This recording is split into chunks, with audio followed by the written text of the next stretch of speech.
అమ్మవారి ప్రసాదంగా అల్లం గారెలు చేద్దాం. పప్పుని 4 hours నానపెట్టండి. కొన్ని తీసి పక్కన పెట్టుకుందాము. మిగతా పప్పుని జార్లోకి తీసుకొని గ్రైండ్ చేసి తీసుకొని వస్తాం. మరీ మెత్తగా కాకుండా కొంచెం అక్కడక్కడ పొలుకుండేటట్టు రుబ్బే.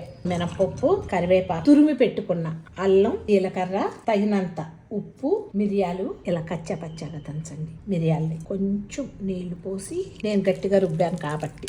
అల్లం గారెల్లో పచ్చిమిరపకాయలు వేయరమ్మా, మిరియాల పౌడరే వేస్తారు. కలిపి ఒక 10 నిమిషాలు పక్కన పెట్టుకున్నాం. చిన్ని చిన్ని గారెల్లాగా వేసేసుకోండి.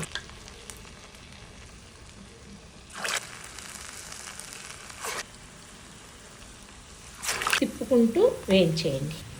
వేగినవన్నీ తీసేద్దాం. గారెలు అమ్మవారి ప్రసాదంగా అల్లం గారెలు చేశాం కదా, లోపల ఇలా ఉంది. అల్లము, మిరియాలు వేసాము. అల్లం గారెలు అమ్మవారి ప్రసాదంగా ఒకసారి చేసి పెట్టేసుకోండి. Thank you.